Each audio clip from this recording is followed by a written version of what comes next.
दोस्तों, आपके अपने YouTube चैनल वर्ल्ड एम्पायर में आपका स्वागत है। आज की इस वीडियो में हम इंडियन हिस्ट्री से रिलेटेड 100+ क्वेश्चन लेकर आए हैं, जो कि वेरी इंपॉर्टेंट क्वेश्चन है। तो दोस्तों, अगर अभी तक आपने हमारे चैनल को सब्सक्राइब नहीं किया है तो चैनल को सब्सक्राइब करें और बेल आइकन को दबा दें, जिससे आने वाली वीडियो के नोटिफिकेशन सबसे पहले पहुंचे। तो चलिए शुरू करते हैं। पहला प्रश्न है, भारत पर सबसे पहला सफल मुस्लिम आक्रमण कब हुआ था? तो भारत पर सबसे पहला सफल मुस्लिम आक्रमण कब हुआ था? 712 ईस्वी में। और दोस्तों वो कौन था? तो मोहम्मद बिन कासिम ने भारत पर सबसे पहला मुस्लिम आक्रमण किया था, जो कि सफल रहा। और उसने कहाँ पर आक्रमण किया था? तो सिंध पर आक्रमण किया था। ठीक है, अगले प्रश्न की तरफ बढ़ते हैं। अगला प्रश्न है, भारत में सबसे पहले जजिया कर किसने लगाया था? तो मोहम्मद बिन कासिम ने। अगला प्रश्न है, तुर्कों का सफल आक्रमण किसके नेतृत्व में हुआ था? तो तुर्कों का पहला सफल आक्रमण किसके नेतृत्व में हुआ था? महमूद गजनवी के। अगला प्रश्न है, देखिए, महमूद गजनवी ने भारत पर पहला आक्रमण कब किया था? तो महमूद गजनवी ने पहला आक्रमण कब किया था? 1001 ईस्वी में। और दोस्तों इसने आक्रमण कहाँ किया था? तो गुजरात पर। इसने जो है गुजरात पर आक्रमण किया था। अगला प्रश्न है, देखिए, सोमनाथ पर आक्रमण के समय वहां का राजा कौन था? तो सोमनाथ पर आक्रमण के समय वहां का राजा कौन था? भीम प्रथम। और दोस्तों ये महमूद गजनवी का जो है वो 16वां आक्रमण था। और उसने कब किया था? तो 1025 ईस्वी में। 1025 ईस्वी में महमूद गजनवी ने जो है सोमनाथ के मंदिर पर आक्रमण किया था और उसे लूट ले गया था। अगला प्रश्न है, देखिए, अलबरूनी, फिरदौसी, उतबी किसके दरबारी थे? तो ये जो है तीनों किसके दरबार में रहते थे? महमूद गजनवी के। अगला प्रश्न है, देखिए, भारत में मुस्लिम साम्राज्य का वास्तविक संस्थापक किसे माना जाता है? किसे माना जाता है? मोहम्मद गौरी को। अगला प्रश्न है, देखिए, मोहम्मद गौरी को गुजरात के किस शासक ने हराया था? किस शासक ने हराया था? भीम द्वितीय ने। अगला प्रश्न है, देखिए, नालंदा और विक्रमशिला को किसने नष्ट किया था? किसने नष्ट किया था? बख्तियार खिलजी ने। अच्छा, इसे बनवाया किसने था? नालंदा और विक्रमशिला जो है विद्यालय, उसको किसने बनवाया था? तो किसने बनवाया था? धर्मपाल ने। किसने? धर्मपाल। अगला प्रश्न है, देखिए, मोहम्मद गौरी का अंतिम सैन्य अभियान किसके विरुद्ध था? किसके विरुद्ध था? खोखरों के विरुद्ध। और दोस्तों यह अभियान उसने कब शुरू किया था? तो 1206 ईस्वी में। अगला प्रश्न है, देखिए, दिल्ली सल्तनत की समयावधि क्या थी? तो दिल्ली सल्तनत की समयावधि क्या थी? 1206 ईस्वी से 1526 ईस्वी में। अगला प्रश्न है, देखिए, दिल्ली सल्तनत का प्रथम वंश कौन सा था? तो दिल्ली सल्तनत का प्रथम वंश कौन सा था? गुलाम वंश। दोस्तों इसे कहीं कहीं पे जो है आपको मामलुक वंश भी देखने को मिल जाएगा। तो गुलाम वंश को ही मामलुक वंश या दास वंश भी कहा जाता था। अगला प्रश्न है, देखिए, कुतुबुद्दीन की राजधानी कहाँ थी? कुतुबुद्दीन ऐबक ने अपनी राजधानी कहाँ बनाई थी? लाहौर में। अगला प्रश्न है, देखिए, अढ़ाई दिन का झोपड़ा किसने बनवाया था? तो अढ़ाई दिन का झोपड़ा किसने बनवाया था? कुतुबुद्दीन ऐबक ने। और दोस्तों ये अढ़ाई दिन का झोपड़ा कहाँ स्थित है? तो ये है अजमेर में। कहाँ है? अजमेर में अढ़ाई दिन का झोपड़ा स्थित है। अगला प्रश्न है, देखिए, कुतुबुद्दीन की मृत्यु कैसे हुई थी? तो कुतुबुद्दीन की मृत्यु कैसे हुई थी? चौगान खेलते समय। चौगान दोस्तों आप इसे जो है पोलो भी कह सकते हैं, इसी का नाम जो है पोलो भी है।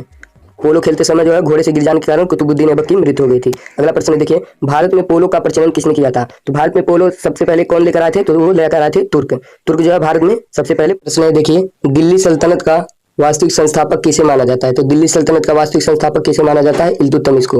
और इल्तुतमिश ने सबसे पहले अपनी राजधानी किसे बनाया था? तो दिल्ली को जो है उसने सबसे पहले अपनी राजधानी बनाया था। अगला प्रश्न है, देखिए, इक्ता प्रथा की शुरुआत किसने की थी? तो इक्ता प्रथा की शुरुआत किसने की थी? इल्तुतमिश ने। अगला प्रश्न है, देखिए, टंका और जीतल सिक्के किसने चलवाए थे? तो टंका और जीतल के सिक्के सबसे पहले किसने चलवाए थे? इल्तुतमिश ने। और जो है दोस्तों यहाँ पे देखेंगे तांबे का जो सिक्का था उसे जो है टंका और चांदी के सिक्के को जीतल कहा जाता था। अगला प्रश्न है, देखिए, चंगेज खान ने किस सुल्तान के समय आक्रमण किया था? चंगेज खान ने किस सुल्तान के समय आक्रमण किया था? इल्तुतमिश के। और जो सन क्या था दोस्तों? 1221 ईस्वी में। अगला प्रश्न है, देखिए, चंगेज खान का वास्तविक नाम क्या था?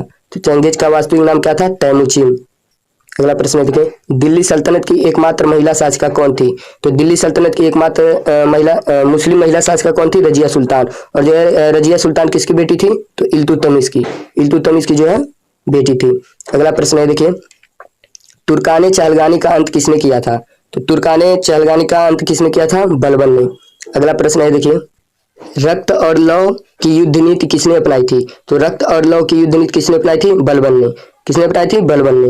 अगला प्रश्न है, देखिए, तूतिया हिंद किसे कहा जाता है? तो तूतिया हिंद किसे कहा जाता है? अमीर खुसरो को। अगला प्रश्न है, देखिए, गुलाम वंश का अंतिम शासक कौन था? तो गुलाम वंश का अंतिम शासक कौन था? क्यूमर्स। अगला प्रश्न है, देखिए, गुलाम वंश के बाद किस वंश ने शासन किया? तो गुलाम वंश के बाद किस वंश ने शासन किया था? तो खिलजी वंश ने। और इसका शासन कब से कब तक था? 1290 से 1330 ईस्वी तक। दोस्तों गुलाम वंश की स्थापना किसने की थी?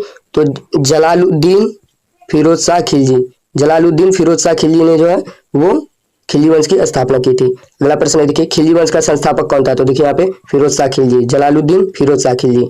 अगला प्रश्न है, देखिए फिरोज शाह खिलजी ने अपनी राजधानी किसे बनाया था? तो फिरोज शाह खिलजी ने अपनी राजधानी किसे बनाया था? किलोखरी को, किलोखरी को। अगला प्रश्न है, देखिए हजार दिनारी किसे कहा जाता है? तो हजार दिनारी किसे कहा जाता है? मलिक काफूर को। दोस्तों इसे हजार दिनारी जो है इसलिए कहा जाता है क्योंकि मलिक काफूर को जो है वो 1000 दिनार में खरीदा गया था और इसे जो है अलाउद्दीन खिलजी ने अपने गुजरात अभियान के दौरान खरीदा था।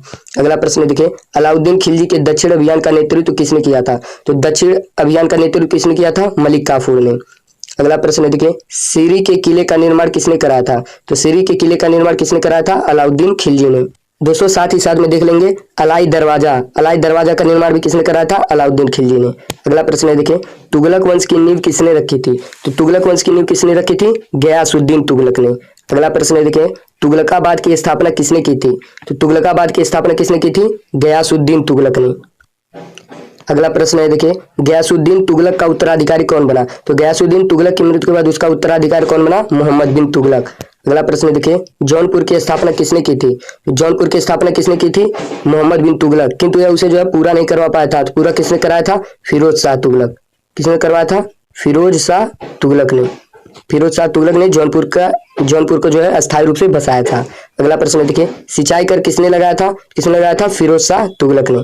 अगला प्रश्न है, देखिए फिरोज शाह की मृत्यु कहाँ हुई थी? फिरोज शाह की मृत्यु कहाँ हुई थी? ठट्टा नामक स्थान पे। कहाँ हुई थी? ठट्टा नामक स्थान पे। अगला प्रश्न है, देखिए मोहम्मद बिन तुगलक के समय कौन से दो राज्य स्वतंत्र हुए? तो मोहम्मद बिन तुगलक के समय कौन से दो राज्य स्वतंत्र हुए? विजयनगर और बहमनी, विजयनगर और बहमनी। अगला प्रश्न है, देखिए बहमनी वंश की स्थापना किसने की थी? तो बहमनी वंश की स्थापना किसने की थी? बहमन शाह, जो कि 1347 में।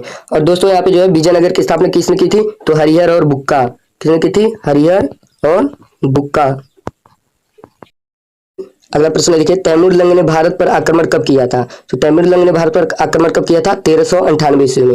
अगला प्रश्न है, देखिए तैमूर के आक्रमण के समय दिल्ली सल्तनत का सुल्तान कौन था? तो तैमूर के आक्रमण के समय दिल्ली का सुल्तान कौन था? नसरुद्दीन मोहम्मद तुगलक, नसरुद्दीन मोहम्मद तुगलक। अगला प्रश्न है, देखिए सैयद वंश की स्थापना किसने की थी? सैयद वंश की स्थापना किसने की थी? खिज्र खान ने, खिज्र खान ने। अगला प्रश्न है, देखिए सल्तनत काल का सबसे पहला अफगानी वंश कौन सा था? तो सल्तनत काल में सबसे पहला कौन अफगानी वंश कौन सा था? तो वो था लोदी वंश। लोदी वंश जो है सल्तनत काल का सबसे पहला अफगानी वंश माना जाता है। अगला प्रश्न है, देखिए आगरा नगर की स्थापना किसने की थी? तो आगरा नगर की स्थापना किसने की थी? सिकंदर लोदी ने। और उस सन कौन सा था? 1504 ईस्वी में। 1504 ईस्वी में सिकंदर लोदी ने आगरा नगर की स्थापना की थी। अगला प्रश्न है, देखिए कबीरदास किस शासक के समकालीन थे? कबीरदास किस शासक के समकालीन थे? सिकंदर लोदी के। अगला प्रश्न है, देखिए सिकंदर लोदी का वास्तविक नाम क्या था? सिकंदर लोदी का वास्तविक नाम क्या था? निजाम खान। अगला प्रश्न है, देखिए इब्न बतूता कहाँ का निवासी था? तो इब्न बतूता कहाँ का निवासी था? मोरक्को का। अगला प्रश्न है, देखिए लोदी वंश का अंतिम शासक कौन था? तो लोदी वंश का अंतिम शासक कौन था? इब्राहिम लोदी। और जो है इसे बाबर ने युद्ध में पराजित करके मुगल वंश की स्थापना की। तो लोदी वंश का अगला प्रश्न है, देखिए दिल्ली सल्तनत का अंत किस युद्ध के बाद हुआ था? तो दिल्ली सल्तनत का युद्ध किस युद्ध के बाद, दिल्ली सल्तनत का अंत किस युद्ध के बाद हुआ था? पानीपत के प्रथम युद्ध के बाद, जो कि 1526 ईस्वी में हुआ था। और यह युद्ध जो है इब्राहिम लोदी और बाबर के बीच हुआ था, जिसमें बाबर ने युद्ध जीतकर मुगल वंश की स्थापना कर दी थी। अगला प्रश्न है, देखिए बाबर फरगना की गद्दी पर कब बैठा? तो बाबर फरगना की गद्दी पर कब बैठा था? 1495 ईस्वी में। अगला प्रश्न है, देखिए बाबर ने भारत पर कितनी बार आक्रमण किया था? तो बाबर ने भारत पर कितनी बार आक्रमण किया था? 5 बार। अगला प्रश्न है, देखिए खानवा का युद्ध किन के बीच हुआ था? तो खानवा का युद्ध किन के बीच हुआ था? बाबर और राणा सांगा के बीच। अगला प्रश्न है, देखिए बाबर ने अपनी आत्मकथा किस भाषा में लिखी थी? तो बाबर ने अपनी आत्मकथा किस भाषा में लिखी थी? तुर्की भाषा में। अगला प्रश्न देखिए बाबर का मकबरा कहाँ है? तो बाबर ने अपना मकबरा कहाँ बनवाया था? काबुल में। बाबर का मकबरा कहाँ स्थित है? काबुल में। अगला प्रश्न देखिए चौसा की लड़ाई में हुमायूं को किसने पराजित किया था? तो चौसा की लड़ाई में हुमायूं को किसने पराजित किया था? शेरशाह सूरी ने, जो कि 1539 ईस्वी में लड़ा गया था। अगला प्रश्न देखिए शेरशाह सूरी का मकबरा कहाँ स्थित है? शेरशाह सूरी का मकबरा कहाँ स्थित है? सासाराम बिहार में। अगला प्रश्न देखिए भारत में डाक प्रथा का प्रचलन किसने किया था? तो भारत में डाक प्रथा का प्रचलन किसने किया था? शेरशाह सूरी ने। अगला प्रश्न देखिए हुमायूं का मकबरा कहाँ है? तो हुमायूं का मकबरा कहाँ है? दिल्ली में। अगला प्रश्न देखिए हुमायूं नामा किसने लिखा है? तो हुमायूं नामा किसने लिखा था? गुलबदन बेगम ने। अगला प्रश्न देखिए अकबर का जन्म कहाँ हुआ था? अकबर का जन्म कहाँ हुआ था? अमरकोट में। अकबर का जन्म कहाँ हुआ था? अमरकोट में। अगला प्रश्न देखिए, अकबर का संरक्षक कौन था? अकबर का संरक्षक बैरम खान था। अगला प्रश्न देखिए, अकबर के शासन में भू राजस्व अधिकारी कौन था? तो अकबर के शासन में भू राजस्व अधिकारी कौन था? राजा टोडरमल। कौन था? राजा टोडरमल। अगला प्रश्न देखिए, अकबर की आत्मकथा आईने अकबरी किसने लिखी है? तो अकबर की आत्मकथा आईने अकबरी किसने लिखा है? अबुल फजल ने। अगला प्रश्न देखिए, अकबर के दरबार में प्रसिद्ध चित्रकार कौन था? तो अकबर के दरबार में प्रसिद्ध चित्रकार कौन था? दसवंत। अगला प्रश्न देखिए, भारत में चारबाग शैली का मकबरा कहाँ स्थित है? औरंगाबाद में। भारत में चारबाग शैली का मकबरा कहाँ स्थित है? औरंगाबाद में। अगला प्रश्न देखिए, अनवरे सुहेली ग्रंथ किसका अनुवाद है? तो अनवरे सुहेली ग्रंथ किसका अनुवाद है? पंचतंत्र का। दोस्तों यहाँ पे पंचतंत्र के लेखक कौन है? विष्णु शर्मा। कौन है? विष्णु शर्मा। पंचतंत्र के लेखक कौन है? विष्णु शर्मा, जिसका जो है अनुवाद किसमें किया गया है? अनवरे सुहेली में। अगला प्रश्न देखिए, अनुवाद विभाग की स्थापना किसने किया था? तो अनुवाद विभाग की स्थापना किसने किया था? अकबर ने। अगला प्रश्न देखिए, कौन सा मकबरा द्वितीय ताजमहल के नाम से जाना जाता है? तो कौन सा मकबरा द्वितीय ताजमहल के नाम से जाना जाता है? बीबी का मकबरा। अगला प्रश्न देखिए, किस मुगल बादशाह की सेना में सबसे अधिक हिंदू सेनापति थे? तो किसकी सेना में सबसे ज्यादा हिंदू सेनापति थे? औरंगजेब की। अगला प्रश्न देखिए, अकबर का सबसे अंतिम विजय अभियान कौन सा था? तो अकबर का सबसे अंतिम विजय अभियान कौन सा था? असीरगढ़ का किला। अगला प्रश्न है देखिए, जहांगीर के बचपन का क्या नाम था? जहांगीर के बचपन का क्या नाम था? सलीम। इसे जो है अकबर ने अपने गुरु के नाम पर रखवाया था, जिनका नाम था शेख सलीम चिश्ती। शेख सलीम चिश्ती के नाम पर जो है शेख सलीम चिश्ती, ये इन्हीं की कुटिया में जो है सलीम का जन्म हुआ था, इसलिए इसने अपने पुत्र का नाम सलीम रखा था। अगला प्रश्न है देखिए, नूरजहां का वास्तविक नाम? तो नूरजहां का वास्तविक नाम क्या था? मेहरुन्निसा। मेहरुन्निसा। अगला प्रश्न है देखिए, गुलाब से इत्र निकालने की कला की खोज किसने की थी? किसने की थी? अस्मत बेगम। ये जो है नूरजहां की माता थी। अगला प्रश्न है देखिए, जहांगीर के निर्देश पर किसने अबुल फजल की हत्या कर दी थी? किसने कर दी थी? वीर सिंह बुंदेला ने। अगला प्रश्न है देखिए, जहांगीर के दरबार में प्रसिद्ध पंछी चित्रकार कौन था? तो जहांगीर के दरबार में प्रसिद्ध पंछी चित्रकार कौन था? मंसूर। अगला प्रश्न है देखिए, जहांगीर ने किस सिख गुरु को फांसी दे दी थी? तो जहांगीर ने किस सिख गुरु को फांसी दी थी? अर्जुन देव को। अगला प्रश्न है देखिए, किसके शासनकाल में अंग्रेज भारत में आए थे? तो किसके शासनकाल में आए थे? औरंगजेब। और जो है अंग्रेज कौन से थे? तो उनका नाम था कैप्टन हॉकिंस। अगला प्रश्न है देखिए, जहांगीर कहाँ दफना गया था? तो जहांगीर का मकबरा कहाँ है? लाहौर में। अगला प्रश्न है देखिए, शाहजहां के बचपन का नाम क्या था? तो शाहजहां के बचपन का क्या नाम था? खुर्रम। खुर्रम जो है शाहजहां के बचपन का नाम था। अगला प्रश्न है देखिए, मयूर तख्त का निर्माण किसने करवाया था? मयूर तख्त का निर्माण किसने करवाया था? शाहजहां ने। मयूर तख्त का निर्माण किसने करवाया था? शाहजहां ने। और दोस्तों इसका जो है कलाकार जिसने, वो वास्तुकार जिसने इसे बनाया था, उसका क्या नाम था? तो उसका नाम था बादल खान। क्या था? बादल खान। बादल खान ने मयूर सिंहासन का निर्माण किया था। अगला प्रश्न है देखिए, ताजमहल के वास्तुकार कौन थे? तो ताजमहल के वास्तुकार कौन थे? इंसान खां और उस्ताद लाहौरी। अगला प्रश्न है देखिए, मोहम्मद बिन कासिम द्वारा लगाया गया जजिया कर किसने हटाया था? तो मोहम्मद बिन कासिम ने जो जजिया कर लगाया था, उसे जो है किसने हटा दिया था? तो अकबर ने। अकबर ने सबसे पहले जजिया कर हटा दिया था। अगला प्रश्न है देखिए, जजिया को पुनः किसने लगाया था? तो जिस जजिया कर को जो है अकबर ने बंद कर दिया था, उसे जो है फिर से किसने लागू कर दिया? औरंगजेब ने। अगला प्रश्न है देखिए, उपनिषदों का फारसी में अनुवाद किसने कराया था? उपनिषदों का फारसी में अनुवाद किसने कराया था? दारा सिकोह ने। दारा सिकोह ने उपनिषदों का जो है फिर से फारसी में अनुवाद कराया था। अगला प्रश्न है देखिए, आगरा का मोती मस्जिद किसने बनवाया था? तो आगरा का मोती मस्जिद किसने बनवाया था? शाहजहां ने। अगला प्रश्न है देखिए, दिल्ली का मोती मस्जिद, देखिए वहां पे जो है आगरा का मोती मस्जिद था, और यहाँ पे जो है दिल्ली का मोती मस्जिद किसने बनवाया था? तो दिल्ली का मोती मस्जिद किसने बनवाया था? औरंगजेब ने। अगला प्रश्न है देखिए, धर्मत का युद्ध किसके बीच हुआ था?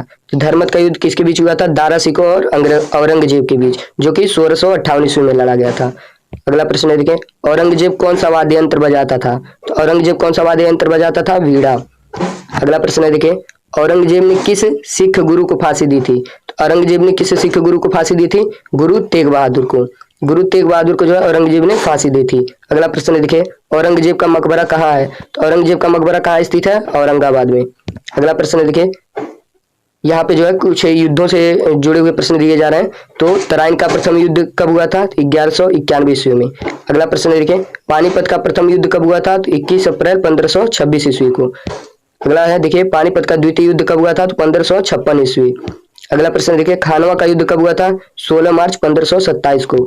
अगला है चंदेरी का युद्ध कब हुआ था? तो 29 जनवरी 1528 ईस्वी को। अगला है देखिए, घाघरा का युद्ध कब हुआ था? 5 मई 1529 ईस्वी में। अगला है देखिए, चौसा का युद्ध कब लड़ा गया था? 26 जून 1539 ईस्वी में। अगला है देखिए, थानेश्वर का युद्ध कब लड़ा गया था? तो 1567 ईस्वी में। अगला प्रश्न है देखिए, हल्दी घाटी का युद्ध कब हुआ था? तो 1576 ईस्वी। अगला है देखिए, समूरागढ़ का युद्ध कब हुआ था?